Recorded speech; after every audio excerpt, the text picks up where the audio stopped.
major burn, you have to act promptly. If not, you are at the verge of losing that patient. So most of our patients, they must have gone around from one place to another, especially to the traditional healers before presentation. And by then, most of the things you do, the damage has already been done. So these are some of the factors. And again, financing is another problem, very big problem in this environment. You see, patients, from our study, you see most of our patients pay out of pocket.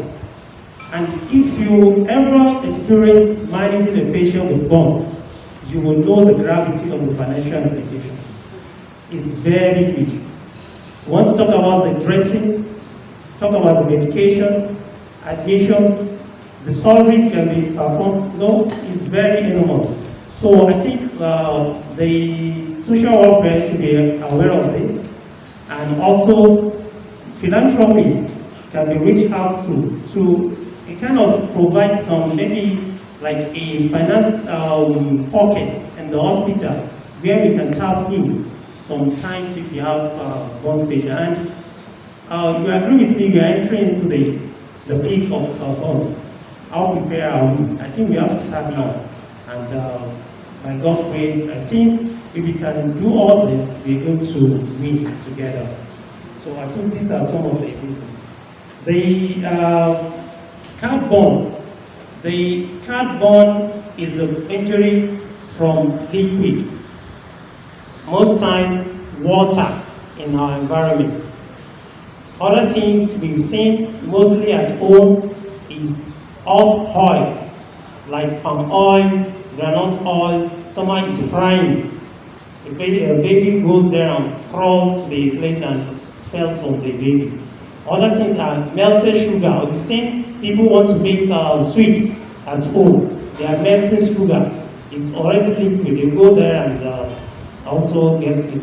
The other things are metals, not usually in factories. You have melted maybe iron ore or something. Those are some of the scarred bone. Anything from liquid is called scarred bone. So one of the commonest things, we realize that children are most affected with this, and it's usually due to negligence. You see, a mother wants to bathe a baby, she will carry the hot water from the kitchen through distance to the toilet. The baby is coming running, you just bump into the mother, fell on the baby. You see someone eating with heater boiling at the center of the sitting room, boiling water in a child that is around. You see some people, they have those who use dining table at home. If you have a kid at home, you don't put dining table mats, or you don't use the sheets, any sheet on the dining table, because it will definitely be dangling. A crawling child, a child that is going, you can pull something and maybe hot water or something is on the dining table. We prefer to use the mat rather than the clothes. These are some of the things. If you want to take water from this, you don't take a hot water through a distance. You have to make sure you dilute it from the point where you are carrying it before you move it to a distance. These are some of the negligence that we do see. Term gas is another thing. It's a norm now. We are westernizing. Most of us at home, I'm sure in this room, 90% of us are using gas. But the way we handle those gas is very, very bad. Especially, we see most of these patients from camp gas. The gas and the source and the fire, they are directly to each other. So slow leak can actually ignite the fire, and before you know it, everywhere is fire. So these are the things. So the precaution is this: anytime you're using a gas, if you have a gas cylinder in your room, in your home, and in your kitchen, you must make sure there's no odor of gas leakage before you on that gas. That's one. Two, your cylinder should be every time the outside, sighted outside.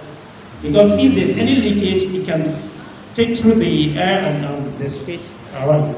So these are some of the precautions we have to take. And again, You see some people using the cylinder for decades. These cylinders actually have lifespan. So if you use it for a long time, it can actually become rusted, yes, tired, and it will be leaking. And these are some of the things that can cause this. And we advise people to have smoke detectors in their house if you can afford. These are some of the preventive measures.